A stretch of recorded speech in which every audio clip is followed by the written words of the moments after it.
Do action!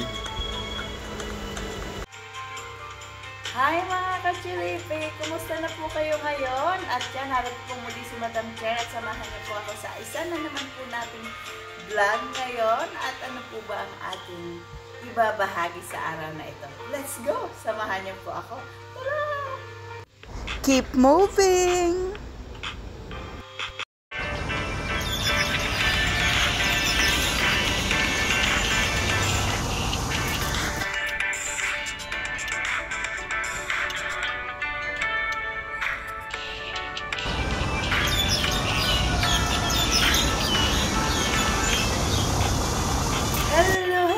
Hello mga ka-Chilipi, magandang araw po sa inyong lahat. At ito po muli ang inyong Madam Chair. Samahan niyo po ako sa ating vlog ngayon. At ano nga ba? Tara, let's go!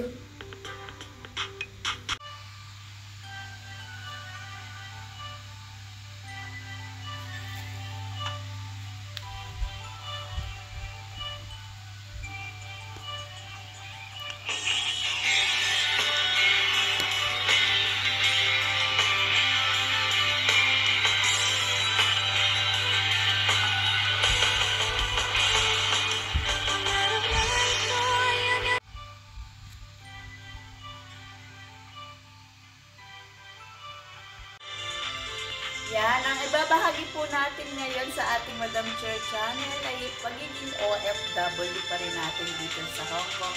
At bilang OFW, syempre hindi mawawala ang mga alagang bata. It's either alagang aso, alagang bata, o alagang matanda. Pero tayo ngayon ay sa alagang bata. At tara, samahan niyo po ako. Ano pang ginagawa namin sa mga alaga namin mga bata? Kaya, yan. Isa po sa aming ginagawa sa mga alagang bata, yung nakikipag-playdate po sila sa kanilang mga kaklase o kanilang mga kaibigan na nakakasama. So, it's either sa mga park, sa mga bahay nila. Kaya, isa po yan sa ginagawa every week. Merong every day, merong every week, merong weekend. So, depende po yan. Isa po yan, maganda rin po yan na ginagawa ng mga bata dito po sa Hong Kong. Kasi nadidevelop po yung kanilang, yung communication sa ibang mga bata.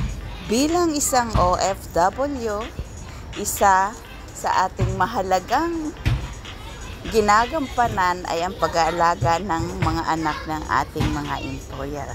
Kapag sila ay mga bata pa, 1-year-old above, talagang isinasama sila sa mga playdates, playgroup. Yan. If I'm not mistaken, mga 6 months pa lang sila, isinasama na sila sa mga toddler playgroup. Yan. At syempre, hanggang sa kinalakihan, nagkakaroon sila ng mga playdate. At kapag naiinip na sila, halimbawa sa bahay ng playdate, pwede pong bumaba sa mga playground. O kaya kapag ang building po ng mga pinaglalaroan nyo ay may mga indoor playroom o yung sa labas katulad po nito. Oh my gosh! Maganda pong ginagamit ng mga bata para po sa kanilang interaction sa mga kalaro nila, sa mga ka-play group nila.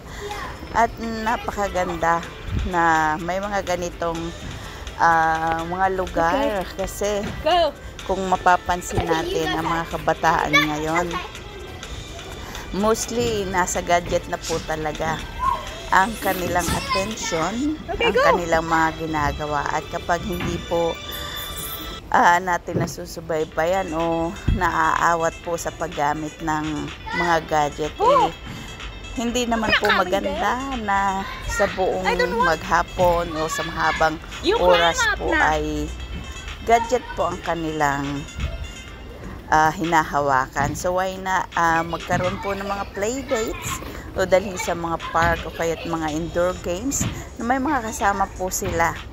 Unang-una, nadidevelop po ang kanilang kaalaman, ang kanilang kasanayan, kung paano po nila kumbaga masusolve ang struggle sa mga bagay o mga palaro na mga laruan na naroon po sa mga indoor games. So katulad po nitong Jungle Mania na ito.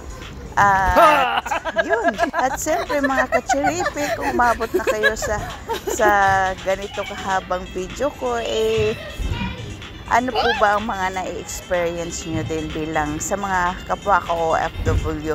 Ano po ang mga na-experience nyo o yung magagandang dapat gawin ng mga katulad nating OFW para mas lalo tayong kumbaga makatulong sa mga bata, sa mga alaga natin. At siyempre isa ito sa mga gusto ng mga employer natin kapag nakikita nila na in our care, talagang nakikita natin yung pagiging maanong bata nila. So, comment down below po kung ano po ang inyong ginagawa o inyong na-experience po sa pag-aalaga ng mga bata. Siyempre, wag mong kalilimutan mag-comment po dyan sa baba at i-like na rin po nyo. At siyempre, sabihin nyo rin po kung saan lugar po kayo naroroon sa mga panahon ngayon o nagtatrabaho. Para po sa susunod na vlog natin, ay ma-shoutout po namin kayo. So, yun po ang ating mga ginagawa dito. At talaga namang, kumbaga, isa din po sa relaxation po natin bilang mga OFW. Minsan may mga makausap tayo na kapwa natin OFW kapag nagpi-playdate. Siyempre kapag okay po ang may mga lutong pagkain din po, lalo na mga Pilipino po. Hindi lang kasi ang mga bata ang nag-i-snack. Siyempre nandun din po yung mga kapwa helper natin na mayroon din pong lutong snack. If I'm not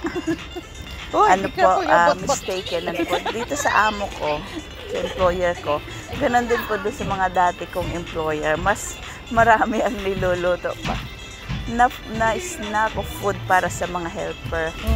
Dahil nga alam nila na hindi lahat ng mga helper o mga kasambahay is mayroon pong good food sa araw-araw. Kaya dun sa pag-playdate, pinapadamihan na ng employer ko na para pag umuwi sila at yung may matitira pinapa-take out po nila sa mga kapwa ko helper. Yun po. Ano po rin sa inyo ang mga ginagawa nyo kapag nag-playdate po kayo? Kaya nagluluto rin po ba kayo ng mga Filipino food o kaya ay ng dinner? Lalo na kasi mostly pag nag-playdate, diba sa hapon after class ng mga bata. So hanggang gabi na yan o hanggang alas 6. So nag-dinner sila ng mga 5 to 5:30. Yan. At syempre, hindi mawawala ang mga food ng Pilipino. Nandyan ang pansit, adobo, yung malagkit, o kaya ginataan, at marami pang iba na Filipino food na niluluto talaga.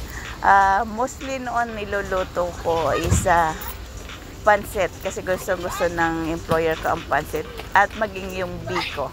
Gustong-gusto din po nila dito ng aking employer na babae. So nagluluto po tayo niyan. Kahit pa konti-konti. Yan. Kasi nga pareho naman kaming nagle-less sa carbohydrates. Kaya kumbaga lang, tikim lang o yung kain lang. So yun po. 1, 2, 3, go! Ang mai-advise ko lang sa mga kapwa ko OFW, maging happy tayo sa ginagawa natin o sa ating trabaho. Kasi gaano man tayo ka-busy, dahil being OFW talaga namang hindi yan tulad ng mga helpers sa Pilipinas na may pahinga. Dito kasi pagising mo sa umaga hanggang gabi na din yan, talaga walang pahinga.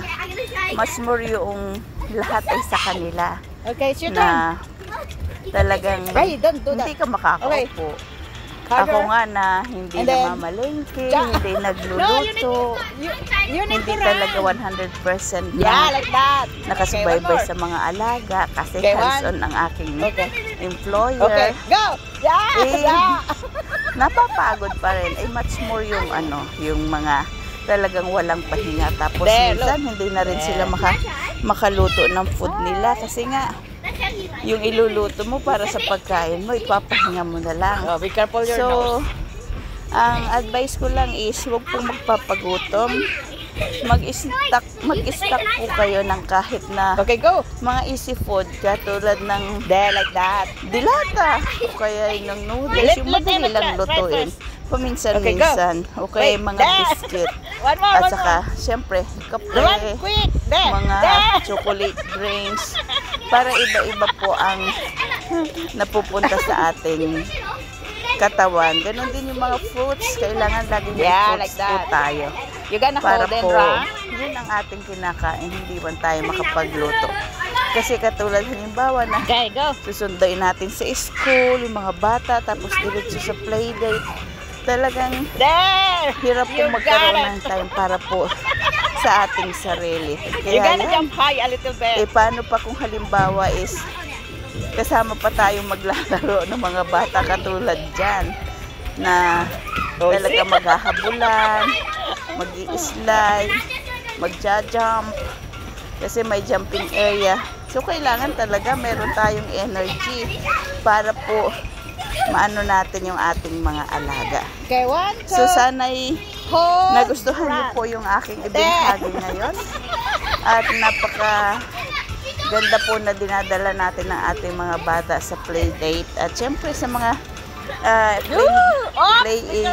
play area katulad po niya. So kung mabait-bait ang ating mga alaga, nakakapagpahinga tayo.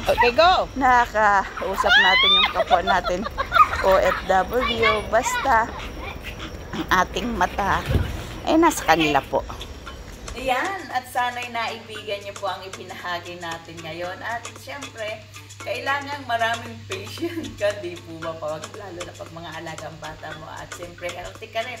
Para po maka-cook ka rin po sa mga ginagawa nila o sa mga pinupuntahan nila. Kailangan healthy ka rin para po masusundan mo po sila. At siyempre, isa yan sa mga nagugustuhan sa atin ng mga employer natin kapag atin pong naaasikaso o na nagagampanan natin ang ng kanilang mga anak. So that's all for now mga ka-cherry-pick at sana hindi pong naibigan ang ating video sa ngayon at kung hindi pong naibigan, love, like, and share at sa mga hindi pa natin kaibigan syempre pindutin nyo na po yung ating subscribe dyan at comment na rin po kung ano po ang inyong nagustuhan sa video natin ngayon. At sa mga susunod pa po natin ibabahagi sa Madam Cher Channel. At sana ay God bless us all po. Bye!